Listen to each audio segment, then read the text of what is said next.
Welcome, in front of me I have HiSense LED TV, and today I'll show you how you can turn on or turn off auto channel update. And first you have to grab your remote control and tap on the menu button.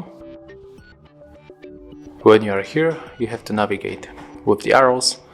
You have to go down by tapping here, and you have to simply scroll down to auto channel update, click OK on your remote control.